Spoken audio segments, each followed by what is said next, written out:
About the race. Well, it was dark when we started. Right. And I couldn't see anything. I didn't know where the mile was.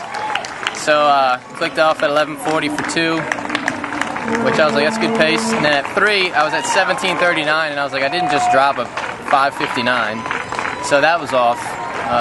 What were you hoping to average? I was hoping to average probably around 5:50s.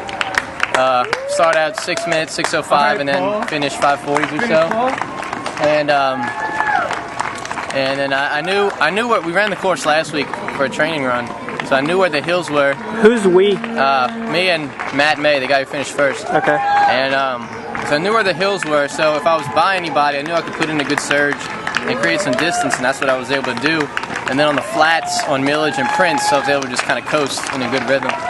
And then the last 2 miles, I was just like, come on, dig up the hills, up that mountain over there on Broad Street by Weaver D's.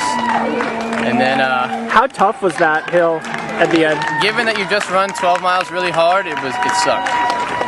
You get a good momentum going into it, and then halfway up, you're just like, good God, please end.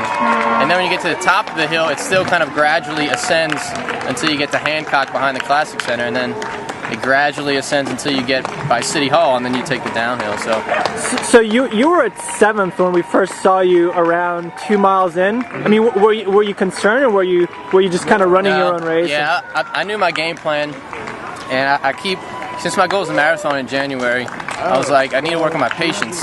So I was like, don't worry about where everybody is. There's a good chance they'll come back to you at some point.